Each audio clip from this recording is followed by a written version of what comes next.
ప్రాణాత్మ దేవ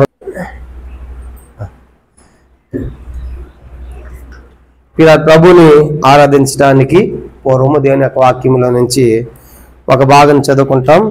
నెహెమ్యా గ్రంథము 9వ అధ్యాయం. నెహెమ్యా గ్రంథము 9వ అధ్యాయము అందరం కలిసి 6వ వచనాన్ని చదువుకుంటాం. నెహెమ్యా గ్రంథం దేవుని పరిశుద్ధ గ్రంథముల నుండి నెహెమ్యా గ్రంథం 9వ అధ్యాయము 6వ వచనము అందరం కలిసి పేజీ నంబర్ 407 నెహెమ్యా 9:6 చదవండి. నీవే అద్వితీయుడైన యెహోవా, నీవే ఆకాశమును మహాకాశములను వాటి సైన్యమును భూమిని దానిలో ఉన్నది అంతటిని సముద్రములను వాటిలో అంతటిని సృజించి వాటన్నిటిని కాపాడుచున్నావు. ఆకాశ సైన్యం అంతయు నీకే నమస్కారము చేయుచున్నది. దేవుడు ఆకాశమును భూమిని సముద్రములోని అందరి సమస్తమును సర్వాలు సృజించాడు. ఆ సృజించడమే కాకుండా వాటన్నిటిని కాపాడుతున్నాడు. కాబట్టి నిజంగా మరి ప్రతిదీ కూడా వాటి కక్షల్లో పనిచేస్తూ ఉన్నాయి. అందుకే మరి ప్రతి దినం కూడా జరుగుతూ ఉంది. అవి దేవుడు నియమించాడు. కానీ వాటన్నిటిని వాటి పనిలో పెట్టి వాటన్నిటిని కాపాడుచున్నావు. అందుకే ఆకాశ సైన్యం అంతా దేవునికి నమస్కారం చేస్తా ఉంది. మనమే కాదు కనుక పక్షులు ఇలాగా అనేకమైన దేవుని స్తుతించేవిగా దేవుని యొక్క వాక్యలో మనం చూస్తాం. కారణం ఏంటంటే వాటన్నిటిని నీవు కాపాడుచున్నావు. కాబట్టి మన దేవుడు మనల్ని కాపాడేవాడు. ఎందుకంటే 121 కీర్తన చూడండి. కీర్తన మనం చదువుకుందాము. కీర్తన 121 మనకు బాగా పరిచయమైనటువంటి కీర్తనే. కీర్తన 121 మనము అందరం కలిసి మనం చదువుకుంటాం. 121వ కీర్తన 121 ఈ కీర్తన మొత్తం మనం చదువుకుంటాం. కొండల తట్టు నాకు కన్నులెత్తుచున్నాను, నాకు సహాయం ఎక్కడి వచ్చును? యెహోవానే నాకు సహాయం కలుగును. ఆయన భూమి ఆకాశం సృజించిన వాడు, ఆయన పాదములు తొట్టెలనీయడు. నిన్ను కాపాడువాడు కునుకడు, ఇశ్రాయేలును కాపాడువాడు కునుకడు నిద్రపోడు. యెహోవాయే నిన్ను కాపాడువాడు. నీ కుడి ప్రక్కన యెహోవా నీకు నీడగా ఉండును. పగలు ఎండ దెబ్బలు నీకు తగలదు, రాత్రి వెన్నెల దెబ్బలు నీకు తగులదు. ఈ అపాయం రాకుండా యెహోవా నిన్ను కాపాడును. ఆయన నీ ప్రాణమును కాపాడును. ఇది మొదలుకొని నిరంతరము నీ రాకపోకను యెహోవా నిన్ను కాపాడు. కాబట్టి ఈ కీర్తనలో దేవుడు కాపాడును అనేటువంటి మాట 6 సార్లు రాయబడింది. మొదటిది 3వ వచనంలో నిన్ను కాపాడును, రెండవది 4వ వచనంలో నిన్ను కాపాడును, మూడవసారి 5వ వచనంలో యెహోవా నిన్ను కాపాడును, 4వసారి మనం చూసామంటే 7వ వచనంలో ఆయన నిన్ను కాపాడును, 5వసారి 7వ వచనంలోనే నీ ప్రాణమును కాపాడును, 6వసారి నీ రాకపో యెహోవా నిన్ను కాపాడు 8వ వచనం. కనుక 6 సార్లు దేవుడి కీర్తనలో నిన్ను కాపాడు మనం చూస్తాం. మన దేవుడు ఈ లోకంలో మనం కాపాడకపోతే ఈ లోకంలో మనం బ్రతకలేము. ఎందుకంటే మరి ప్రస్తుత పరిస్థితులు చూసినప్పుడు ఒకవైపున యుద్ధాలు, ఒకవైపున భూకంపాలు, ఒకవైపున వరదలు, ఇలాగా ఎన్నో భయంకరమైన సంభవాలు సన్నివేశాలు మన కళ్ళ ముందు జరుగుతున్నాయి. కాబట్టి మన కళ్ళ ముందు ఎన్నో అకాలమైన మరణాలు మనం చూస్తూ ఉన్నాం. అవన్నీ చూసినప్పుడు భయంకరమైన యాక్సిడెంట్లు, మరణాలు ఇవన్నీ చూస్తున్నప్పుడు నిజంగా దేవుడు మనల్ని కాపాడకపోతే నిజంగా ఆ లెక్కలో మనం కూడా ఉండాల్సిందే. అందుకే ఇస్కి అంటాడు, సజీవులే కాదు నిన్ను స్తుతించేది. ఈ దినం నేను సజీవుడని నిన్ను స్తుతించుచున్నాను. కాబట్టి దేవుడే కాపాడబడకపోతే మనం కూడా ఆ యొక్క జాబితాలో ఎప్పుడో ఉండాల్సింది. ఎందుకంటే ఎంతోమంది కరోనా లిస్టులో కూడా చాలా మంది ఉన్నారు ఇక్కడ ఉన్న వాళ్ళు. కనుక కరోనాని పోవాల్సింది దేవుడు అప్పుడు కూడా కాపాడాడు. ఇలా కరోనా ఏంటి, యుద్ధాలు ఏంటి, వరదలు ఏంటి, ఇలా మనం చూసినప్పుడు లోకం అనేకమైన పరిస్థితుల్లో దేవుడు మనల్ని కాపాడుతున్నందుకు ప్రతి దినం మనం దేవునికి స్తోత్రం చెప్పాలి. దేవుడు మన పాపాలు క్షమించడమే కాదు, రక్షించిన నాటి నుంచి నేటి వరకు కూడా ఆయన మనల్ని కాపాడుతున్నాడు. ఎలా కాపాడుతున్నాడు? దేవుని యొక్క వాక్యంలో నుంచి ఒక 7 ప్రాముఖ్యమైన సంగతులు ఈ ఉదయకాలం మనం ధ్యానం చేస్తాం. దేవుడు మనల్ని కాపాడినందుకు కానీ మనం దేవునికి మరి కృతజ్ఞతాస్తుతులు చెల్లించాలి. కనుక దేవునికి వందనాలు చెప్పాలి. కనుక దేవుడు ఆయన ఎలా మనల్ని కాపాడుతున్నాడు అనే దానికి 7 సంగతులు ఈ ఉదయకాలం మనం చూద్దాం. మొట్టమొదటి చూడండి, దేవుడు ఆయన ఎలా మనల్ని కాపాడుతున్నాడు అంటే మొదటి సంగతి పేతురు రాసిన మొదటి పత్రిక మొదటి అధ్యాయం. మొదటి పేతురు పత్రిక మొదటి అధ్యాయము, మొదటి పేతురు పత్రిక మొదటి అధ్యాయము మనం గమనించామంటే 5వ వచనం, మొదటి పేతురు పత్రిక, పేతురు రాసిన మొదటి పత్రిక, పేజీ నంబర్ 214, పాత నిబంధన కొత్త నిబంధనలో పేజీ నంబర్ 214, మొదటి పేతురు పత్రిక మొదటి అధ్యాయం 5వ వచనము అందరం కలిసి చదవండి. కడవరి కాలమందు బయలుపరచబడకు సిద్ధముగా రక్షణ మీకు కలిగినట్లు విశ్వాసము ద్వారా దేవుని శక్తి చేత కాపాడబడు మీ కొరకు ఆ స్వాస్థ్యము పరలోకమందు భద్రపరచబడినది. దేవుని శక్తి చేత కాపాడబడు మీ కొరకు. కనుక దేవుడు తన శక్తి చేత మనం కాపాడటమే కాకుండా మనకు స్వాస్థ్యాన్ని కూడా పరలోకంలో భద్రం చేశాడు. దాన్ని బట్టి ఉదయకాలం మనం దేవుణ్ణి ఆరాధించాలి. కానీ మొదటి హేతు ఏంటంటే దేవుడు తన శక్తి చేత మనలను కాపాడుతున్నాడు. దేవుడు కాపాడే దాంట్లో కూడా మళ్ళీ ఆయన శక్తి చేత ఎట్లా కాపాడుతున్నాడు అనేదాన్ని కూడా ఒక 5 సంగతులు మనం చూద్దాం. దీంట్లో దేవుడు ఎంత శక్తిమంతుడు, దేవుడు తన శక్తి చేత ఎలా కాపాడుతున్నాడని చూసినప్పుడు మన వెనకంట, మన ముందంట, మన ప్రక్కనంట, మన పైనంట, మన కింద, మన చుట్టూ అన్ని వైపులు ఆవరించి ఆయన మనల్ని కాపాడుతున్నాడు. చూడండి, మొట్టమొదటిగా ఆయన మనకు ముందుగా నడుస్తూ కాపాడుతున్నాడు. చూడండి, ద్వితీయోపదేశకాండం మొదటి అధ్యాయం. దేవుడు ఎట్లా కాపాడుతున్నాడు తన శక్తి చేత అంటే మొదటి సంగతి, దాంట్లో 5 సంగతులు చూద్దాం. దాంట్లో మొదటిది, ఈ మొదటి పాయింట్లో 5 సంగతులు. ద్వితీయోపదేశకాండం మొదటి అధ్యాయం ఆయన ఎట్లా మనల్ని కాపాడుతున్నాడు అంటే మొదటి అధ్యాయము 30వ వచనం. ద్వితీయోపదేశకాండం మొదటి అధ్యాయము 30వ వచనం చదువుదాము. ద్వితీయోపదేశకాండం 1:30, మీకు ముందర నడుచుచున్న మీ దేవుని యెహోవా మీ కన్నుల ఎదుడు. చాలు. కనుక ఆయన ఎట్లా కాపాడుతున్నా అంటే మనకు ముందర నడుస్తున్నాడు కాబట్టి మనకంటే ముందు ఆయన. కాబట్టి ముందు ఎవరైనా నడిస్తే వెనకాల వరకు ప్రమాదం ఏమీ లేదు, అపాయం ఏమీ లేదు. కనుక ఏమన్నా పామున్న ముందు వాళ్ళు దొక్కుతారు, ఏమన్నా ముళ్ళున్న వాళ్ళే గుచ్చుకుంటారు, కాబట్టి గుచ్చుకుంటాయి. కనుక ముందు నడుస్తుంటే వెనక నడిచేది చాలా కష్టమైతే ఈజీ అయిద్దా?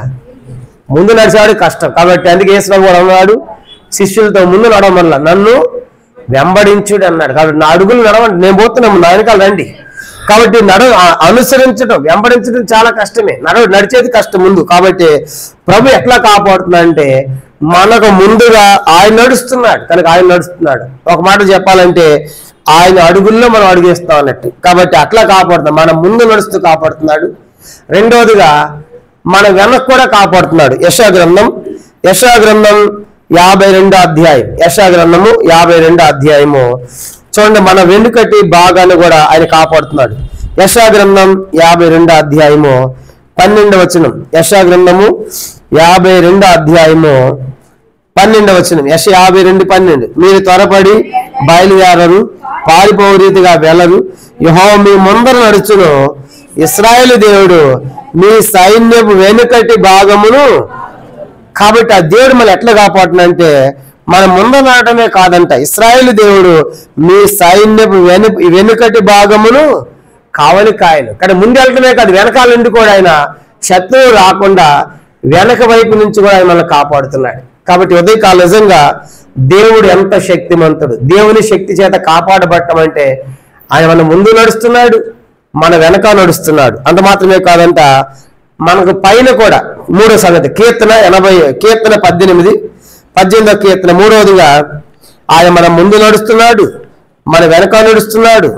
ఇప్పుడు మన పైన కీర్తన 18, 18వ కీర్తన 16వ వచనం. కీర్తన 18, 16వ వచనం మనం చూసామంటే 18వ కీర్తన 16వ వచనం. ఇది 3వ సంగతి. 18, 16 కీర్తన.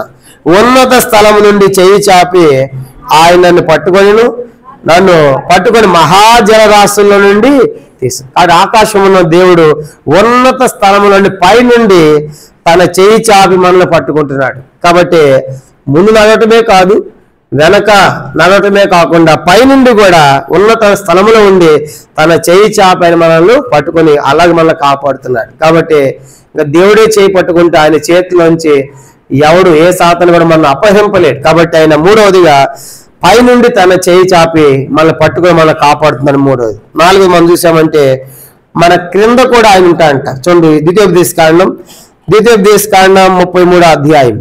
ద్వితీయోపదేశకాండం 33వ అధ్యాయము. ద్వితీయోపదేశకాండము 33వ అధ్యాయము 27వ వచనం. ద్వితీయోపదేశకాండం 33వ అధ్యాయము 27వ వచనం. ద్వితీయోపదేశకాండం 33:27. శాశ్వతమైన దేవుడు మీకు నివాసస్థలము, నిత్యముగా నుండి బాహువులు మీ క్రింద నుండును. ఆయనను ఎదుటి నుండి శత్రువును వెళ్ళగొట్టి నశింపజేయనన్ను. కానీ శాశ్వతమైన దేవుడు మనకు నివాసస్థలముగా ఉండి నిత్యముగా నుండి బాహువులు నీ క్రింద నుండును. కాబట్టి ఆయన చేతులు ఎక్కడ పెట్టాడంట? మన క్రింద. కాబట్టి అందుకే దూత అంటది కదా, కనుక పైన దుమితే నీ పాదాలు దెబ్బ తగలదు. ఎందుకంటే కింద ఆయన నీ కోసం ఏం పెట్టాడు? దూతలు పెట్టాడు, దూకొచ్చు కదా అంటాడు కనుక. కాబట్టి ఇప్పుడు మనం గమనించామంటే ఆయన మన కింద కూడా తన బాహువులు కనుక తన చేతులు పెట్టాడు. కాబట్టి తన బాహువులు. కాబట్టి నిజంగా దేవుని యొక్క భద్రత ఎంత గొప్పది. కాబట్టి మనం ముందు నడవటము, రెండోది మన వెనుకటి భాగము కావలి కాయటము, పైనుండి తన చేయి చాపే పైనుండి సహాయం, పైనుండి కాపుదల, నాలుగవదిగా ఆయన బాహువులు మన కింద నుంచి కనుక శత్రువు అలా కూడా ఎత్తుకొని పోకుండా మన కాపాడుతున్నాడు కింద నుంచి కూడా. అంత మాత్రమే కాకుండా కింద నుంచి కాకుండా ఇంకో మాట రాయబడింది. 5వ సంగతి, కీర్తన 125. 125వ కీర్తన చూడండి. 125వ కీర్తన 2వ వచనం. కీర్తన 125 2వ వచనం. కీర్తన 125వ కీర్తన 2వ వచనం. యెరూషలేము చుట్టూ పర్వతములున్నట్లు ఇది మొదలుకొని యెహోవా నిత్యము తన ప్రజల చుట్టూ ఉండును. కాబట్టి 5వ సంగతి మనం గమనించామంటే దేవుడు ఎట్లా కాపాడుతున్నాడంటే ఆయన తన ప్రజల చుట్టూ ఆయనే ఉంటున్నాడు. కాబట్టి చుట్టూ కూడా. అందుకే యోబు 1:10 యోబు చుట్టూ కంచె వేశాడు. 34వ కీర్తన 7వ వచనం ప్రకారం దూతను పెట్టి కాపాడుతున్నాడు. జకర్యా 2:5 ప్రకారం అగ్ని ప్రాకారం ఉంటున్నాడు. కాబట్టి 5వ సంగతి ఏంటంటే ఆయన తన ప్రజల చుట్టూ ఆయన ఉంటున్నాడు. కాబట్టి ప్రజల చుట్టూ ఉండటం అంటే ఆయన చేతులు ఎట్లా ఉన్నాయంట? పరమగీతములు దేవుని యొక్క ఆయన యొక్క వర్ణను వివరిస్తూ ఆయన దేహ దారుఢ్యాన్ని ఆయన చేతుల గురించి ఏమని రాయబడ్డాయి చూడండి. పరమగీతములు 5వ అధ్యాయం. పరమగీతములు 5వ అధ్యాయము. పరమగీతములు 5వ అధ్యాయం ఆయన చేతుల గురించి 14వ వచనం. పరమగీతములు 5వ అధ్యాయము 14వ వచనం చదువు. పరమగీతములు పేజీ నంబర్ 566 పాత నిబంధనలో పరమగీతములు 5వ అధ్యాయం 14వ వచనం చదవండి. అతని కరములు తార్షిషు రత్న భూషితమైన స్వర్ణ గోళం వలె ఉన్నవి. అతని కాయము నీలరత్న ఖచ్చితమైన విచిత్ర దంత పనిగా కనబడుతుంది. అది అతని కరములు అంటే చేతులు కనుక ప్రభు యొక్క చేతులు అంట స్వర్ణ గోళం వలె ఉన్నాయి. కాబట్టి స్వర్ణ గోళం అంటే అందరూ చూడాలి. గోళం అంటే ఇట్లా రౌండ్గా ఆయన చేతులు అంటే ఇట్లా ఉన్నాయి. కాబట్టి ఇలా ఆయన చేతులతో మనల్ని కప్పాడు.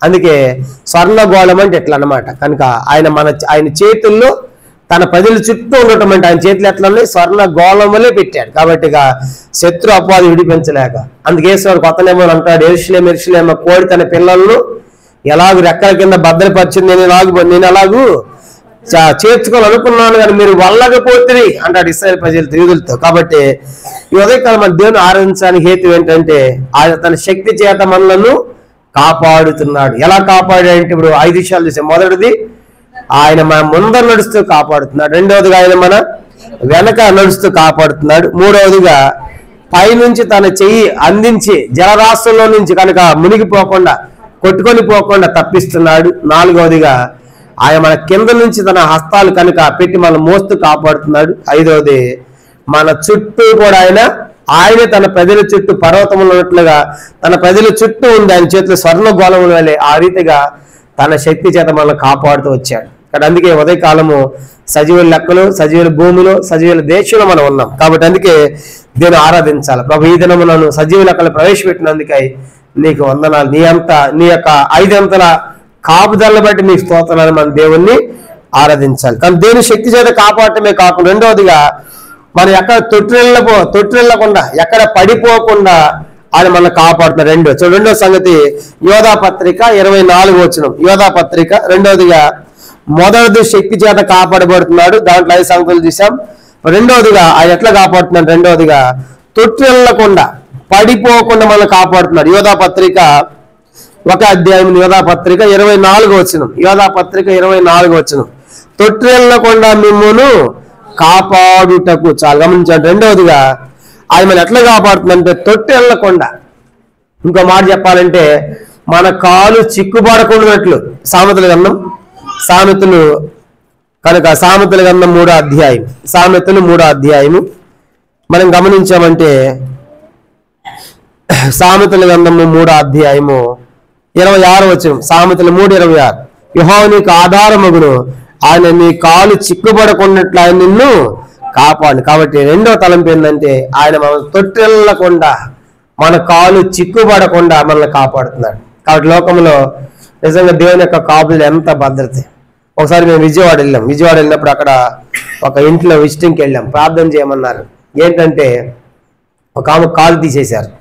కాలు ఏం తీసేశారని వాళ్ళు చెప్తా ఉన్నారు. ఆ విజయవాడలో అంతా చిన్నగా ఉంటాయి ఇల్లు. కొండ మీదకి వెళ్ళాలంటే ఆమె చెప్పులు వేసుకుని దిగుతా ఉంటే ఆ మెట్ల నుంచి అవి జారిని అంట చెప్పులు. కనుక దొడ్లు కిందకు వచ్చినప్పటికీ కాలు మొత్తం కూడా దెబ్బతింది.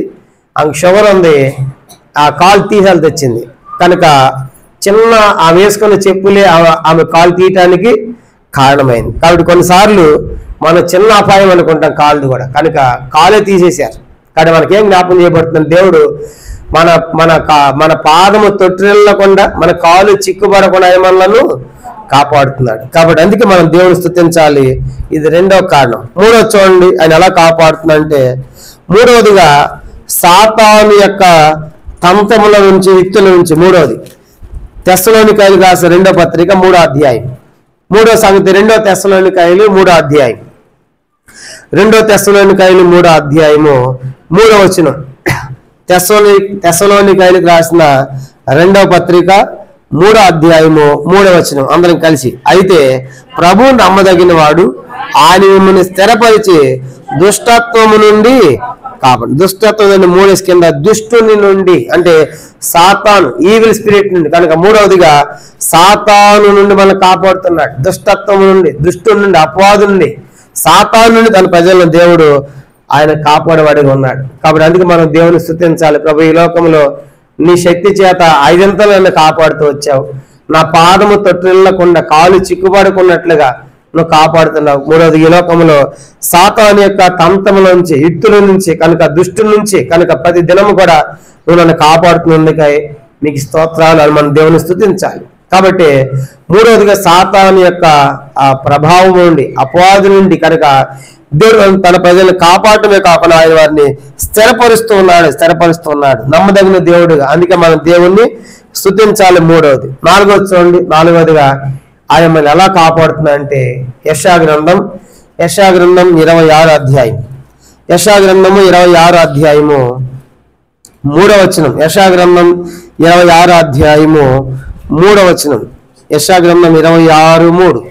ఎవరిని మనస్సు నీ మీద ఆనుకొనునో వాని పూర్ణ శాంతి గలవానిగా కాపాడదు, ఏలైనగా అతడు నీ యందు విశ్వాసం ఉంచి ఉన్నాడు. మనం గమనించామంటే దేవుడు ఎట్లా కాపాడుతున్నా అంటే పూర్ణ శాంతితో. చెప్పండి, ఎలా అంటే ఆయన శాంతి కూడా పూర్ణ శాంతి. కాబట్టి ఆయన శాంతి, ఇంగ్లీష్ బైబిల్లో సమాధానం అని కూడా ఉంటుంది. కనుక ఆ శాంతి, సమాధానము, నెమ్మది కనుక ఆ రీతిగా మన జీవితాలు ప్రసాదించి పూర్ణ శాంతితో ఆయన తన ప్రజలను కాపాడుతున్నాడు. కాబట్టి ఈ లోకంలో శాంతి, నెమ్మది, సమాధానం ఈ దినాల్లో ప్రభు తన ప్రజలకు సమాధానంతో, నెమ్మదితో, శాంతితో మనం కాపాడుతున్నందుకు మన దేవుణ్ణి స్తుతించాలి. ఇది 4వ ప్రాముఖ్యమైన సంగతి. కనుక ఆ రీతిగా ఈ పూర్ణ శాంతి, ఈ పూర్ణ సమాధానం మనకి ఎలా కలిగింది అంటే యేసు వారి యొక్క బలియాగము ద్వారా, యేసు యొక్క శిలువ ద్వారా ఆ శాంతి, ఆ సమాధానాలు మనకు కలిగాయి. కొలస్సీ పత్రిక లోకముల శాంతి, నెమ్మది, సమాధానం మన జీవితాలకు ఇది ఎలా కలిగిందంటే కొలస్సీ పత్రిక ఆయన శిలువ యాగము ద్వారా. కొలస్సీ పత్రిక మొదటి అధ్యాయం. కొలస్సీ పత్రిక మొదటి అధ్యాయము 19-20 వచనాలు. 19 నుంచి. కొలస్సీ పత్రిక మొదటి అధ్యాయము 19-20. ఆయన యందు సర్వ సంపూర్ణత నివసింపాలని ఆయన శిలువ రక్తం చేత సంధి చేసి ఆయన ద్వారా సమస్తమును, అవి భూలోకమందునైను పరలోకమందునైనను వాటన్నిటిని ఆయన ద్వారా తనతో సమాధానపరుచుకున్న వల్లని తండ్రి అభీష్టమాయను. తర్వాత 22 కూడా తన సన్నిధిని పరిశుద్ధులుగాను నిర్దోషులుగాను నిరపరాధులుగా నిలబెట్టకు ఆయన మాంసాయుక్తమైన దేహం మందు మరణం వల్ల ఇప్పుడు మిమ్మల్ని సమాధానపరిచింది. కాబట్టి యేసు యొక్క రక్తము, యేసు యొక్క మరణము ద్వారా మనకు ఈ సమాధాన స్థితి కనుక శాంతి మనకు కలిగింది. కాబట్టి అందుకే మనం దేవుణ్ణి ఆరాధించాలి. ఈ లోకంలో ప్రభా నీ యొక్క శాంతితో నీ యొక్క సమాధానంతో నన్ను కాపాడుతున్నందుకని నీ స్తోత్రం అని చెప్పాలి. ఇప్పుడు మనము 4 సంగతులు చూసాం. మొదటిది, దేవుడు తన శక్తి చేత మనల్ని కాపాడుతున్నాడు. రెండవదిగా ఆయన తొట్టిల్లో కూడా తన ప్రజల మనల్ని కాపాడుతున్నాడు. మూడవదిగా సాతాను యొక్క తంత్రము నుంచి, సాతాను యొక్క చేతి నుంచి కాపాడుతున్నాడు. నాలుగవది మనం చూసాము పూర్ణ శాంతితో కనుక సమాధానంతో నెమ్మదితో తన ప్రజలను కాపాడుతున్నాడు. నాలుగవది. ఐదవది చూడండి, ఐదవది ఎలా కాపాడుతున్నాడంటే ప్రకటన గ్రంథము 3వ అధ్యాయం, ప్రకటన 3వ అధ్యాయము, ప్రకటన గ్రంథము 3వ అధ్యాయము 10వ వచనం, ప్రకటన 3వ అధ్యాయము, ప్రకటన గ్రంథము 3వ అధ్యాయము 10వ వచనం, ప్రకటన 3:10. నీవు నా ఓర్పు విషయమైన వాక్యమును గైకొంటివి కనుక భూనివాసులను శోధించుటకు లోకమంతటి మీదకి రాబో శోధన కాలంలో నేను నిన్ను కింద ఒకటేసి శోధన గడియలు. కాబట్టి మనకు వచ్చేటువంటి శోధనల్లో, మనకు వచ్చే శ్రమలలో ప్రభు మనల్ని కాపాడుతున్నాడు. కాబట్టి ఆయన ప్రజలకు వచ్చేటువంటి శోధనలు, అందుకే మీరు శోధనలో ప్రవేశించుకున్నట్లు మెలకువగా ఉండి ప్రార్థన చేయమన్నాడు. కాబట్టి ప్రభు మనకు వచ్చేటువంటి శోధనలు అన్నిటిలో కూడా ఆయన మనల్ని కాపాడుతున్నాడు. కాబట్టి ఎన్ని శోధనలు, కాబట్టి వీటన్నిటిలో దేవుడు తన ప్రజలను మనల్ని కాపాడుతున్నందుకు కానీ ప్రభు నాకు వచ్చేటువంటి ప్రతి విధమైన పరీక్ష, పరిశోధనలో, శ్రమలో నువ్వు నన్ను కాపాడినందుకై నీకు స్తోత్రం అని చెప్పాలి. ఇది 5వ ప్రాముఖ్యమైన సంగతి. ఆరోజు చూడండి, ఆరోదిగా ఆయన ఎలా కాపాడుతుందంటే ఆరో సంగతి ద్వితీయోపదేశకాండం 32వ అధ్యాయం. ఆరోదిగా ఆయన ఎట్లా కాపాడుతుందంటే ద్వితీయోపదేశకాండము 32వ అధ్యాయము 10వ వచనం. ద్వితీయోపదేశకాండం 32వ అధ్యాయము 10వ వచనం. ద్వితీయోపదేశకాండం 32:10. అరణ్య ప్రదేశములోను భీకర ధ్వని గల పాడని ఎడారిలోను వారిని కనుగొని ఆవరించి పరామర్శించి తన కనుపాపు వలె వారిని కాపాడని. గమనించమంటే తన కనుపాపు వలె వారిని కాపాడు. అదే మిమ్మల్ని ముట్టినవాడు నా కనుగొడ్డు ముట్టినట్లు అన్నాడు. కాబట్టి దేవుడు ఎట్లా కాపాడిన మనల్ని? తన కనుపాపు వలె. ఎలాంటి పరిస్థితుల్లో? అరణ్యములో, భీకర ధ్వని గల పాడైపోయిన ఎడారిలో. కాబట్టి అరణ్యము కనుక లోకాన్ని తెలియజేస్తా ఉంది. కాబట్టి భీకర ధ్వని, పాడైపోయినటువంటి ఎడారి, ఎండిపోయిన జీవితం, నిరీక్షణ లేని జీవితం, అలాంటి పరిస్థితుల్లో, లోకం వంటి పరిస్థితుల్లో, ఎడారి వంటి పరిస్థితుల్లో ఉన్నటువంటి మన జీవితాలను జ్ఞాపం చేసుకుని తన కనుపాపు వల్ల మనల్ని కాపాడుతున్నందుకు గాను మనం దేవుణ్ణి ఎంతగానో ఆరాధించాలి, ఎంతగానో దేవుని స్తుతించాలి. ఇశ్రాయేలు ప్రజలను ఆ రీతిగా దేవుడు ఆయన వారిని కాపాడుతూ వచ్చాడు. మేఘ స్తంభంలో ఉన్నాడు, అగ్ని స్తంభములో ఉన్నాడు, వారితో ఉన్నాడు, వెంబడించే బండలో ఉన్నాడు. కనుక ఆ బండలో ఉండి వారిని వెంబడించాడు. ఆ రీతిగా తన ప్రజల చుట్టూ కూడా ఆయన ఉండి వారిని కాపాడుతూ వచ్చాడు. ఆ రీతిగా మన జీవిత యాత్రలో కూడా దేవుడు తన కనుపాపల్ని మనం కాపాడుతున్నందుకు మన దేవుని ఆరాధించాలి. ఇది 6వ ప్రాముఖ్యమైన సంగతి. 7వది ఆఖరిది మనం చూద్దాం. యోహాను సువార్త 17వ అధ్యాయం. దేవుడు మనం గమనించామంటే ఆయన మహిమలో చేర్చడానికి మనల్ని కాపాడుతున్నాడు. ఒక దినము ఆయన మహిమలో మనం పాలు పొందేవారు ఉంటాం. యోహాను సువార్త ఫైనల్ గా చివరిది ఆఖరిది ఏంటంటే మనము ఆయన మహిమలో మనం చేర్చబడుతున్నాం. యోహాను సువార్త 17వ అధ్యాయం 12వ వచనం. యోహాను సువార్త ఎటర్నల్ గ్లోరీ కనుక నిత్య మహిమ. యోహాను సువార్త 17:12. నేను వారి యొద్ద ఉండగా నీవు నాకు అనుగ్రహించిన వారిని నీ నామమందు కాపాడుతుంది. నేను వారిని భద్రపరిచితిని గనుక లేఖనం నెరవేరినట్లు నాశన పుత్రుడు తప్ప వారిని మరి ఎవడును నశింపడు. నాశన యోధ తప్ప ఇంకెవరు నశింపరు. కనుక నువ్వు నాకు అనుగ్రహించే వారందరూ కూడా నేను నీ నామం ముందు కాపాడాను. ఈశ్వరు కాపాడు. కారణం ఏంటంటే ఒక దినము ఆయన మహిమలో మనం ఉండబోతున్నాం. కాబట్టి మన ఆయన భద్రపరిచాడు. కాబట్టి మనం దేవుని స్తుతించాలి. కారణం ఏంటంటే 7వదిగా ప్రభా నువ్వు నన్ను ఈ లోకంలో కాపాడటమే కాకుండా కనుక చివరికి ఆ మహిమలో మనం చేర్చబోతున్నాడు. ఆయన మహిమలో ఆమె కూడా చూడండి. ఇదే అధ్యాయము 24వ వచనం. యోహాను సువార్త 17:24. తండ్రి నేను ఎక్కడ ఉందునో అక్కడ నీవు నాకు అనుగ్రహించిన వారును నాతో కూడా ఉండవలనని, నీవు నాకు అనుగ్రహించిన నా మహిమను వారు చూడవలనని కోరుచున్నాను. జగత్తు పునాది వేయడం మునిపే నీవు నన్ను ప్రేమించేది. కాబట్టి తండ్రి నీవెక్కడున్నావో నేను కూడా అక్కడ ఉంటాను. నువ్వు నాకు అనుగ్రహించిన వారు నేను ఎక్కడ ఉంటాను, వారు కూడా అక్కడికి వస్తారు. కాబట్టి ఆయన మహిమ. కాబట్టి 22 వచ్చేవాడు పైన 22 కూడా 17:22 మనం ఏకమైనలాగున వారిని ఏకమై ఉండవాలని నీవు నాకు అనుగ్రహించిన మహిమను నేను వారికి ఇచ్చితిని. కానీ ప్రభు యొక్క ఆశ ఏంటంటే తండ్రి మహిమలో ఉన్నాడు, కుమారుడు కూడా తండ్రితో పాటు మహిమలో ఉంటాడు. ఇప్పుడు యేసు అంటాడు, తండ్రి నేను నీ యొద్ద ఉన్నట్లుగా వారు కూడా నా యొద్ద ఉండాలి, ఎందుకంటే నువ్వు నాకు ఇచ్చిన మహిమ నేను కూడా వారికి ఇచ్చాను. కాబట్టి చివరికి ఆయన ఉద్దేశం ఏంటంటే ఆయన మహిమలో చేర్చబడేంత వరకు ఆయన మనల్ని కాపాడుతున్నాడు. అందుకే 73వ కీర్తనలో ఒక మాట రాయబడింది. కీర్తన 73 అంటాడు కదా, చివరికి ఆయన మహిమలో చేరుస్తాడు.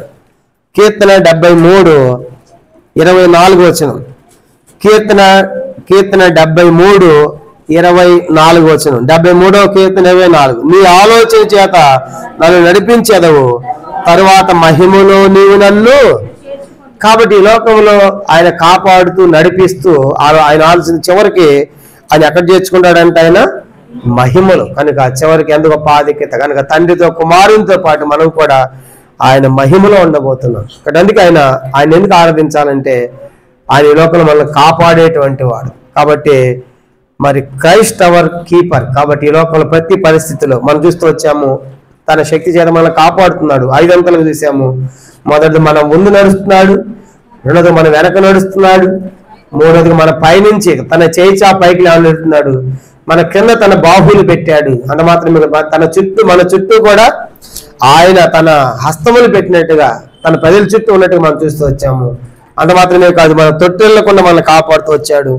మరి సాతాను యొక్క ఈవిల్ స్పిరిట్ మనల్ని కాపాడుతున్నాడు, సమాజంతో కాపాడుతున్నాడు, శోధన నుంచి కాపాడుతున్నాడు, అనుపాపలే కాపాడుతున్నాడు. చివరికి ఆయన మహిమలో మనల్ని చేరుస్తున్నాడు. కాబట్టి ఎంత మంచి దేవుడు మనకు. కాబట్టి ఈ లోకంలో ఆయన కాపాడబడకపోతే ఈరోజు ఎప్పుడో మనం నశించి ఉండవలసింది. కాబట్టి వచ్చేటువంటి ఈ లోకంలో పరిణామాలు, ఈ పరిశ్రమను చూస్తున్నప్పుడు మన దేవుడు ఎంతైనా నమ్మదగిన వాడు. ఎన్నోసార్లు మనం నమ్మదగిన వారు ఉన్నాం, కానీ ఆయన నమ్మదగిన దేవుడు. ఆకాశంలో సమస్తాన్ని సృజించి వాటన్నిటిని ఆయన కాపాడుతున్నాడు. కాబట్టి ఆకాశ సైన్యం అంతా దేవునికి నమస్కారం చేస్తుంది. కాబట్టి ఉదయకాలం మనం కూడా సృష్టించి మనల్ని భద్రపరిచి మనల్ని కాపాడిన దేవునికి మనం కూడా అలా కృతజ్ఞతాస్తుతులు చెల్లించదము గాక. ప్రభు వాక్యాన్ని దీవించును గాక.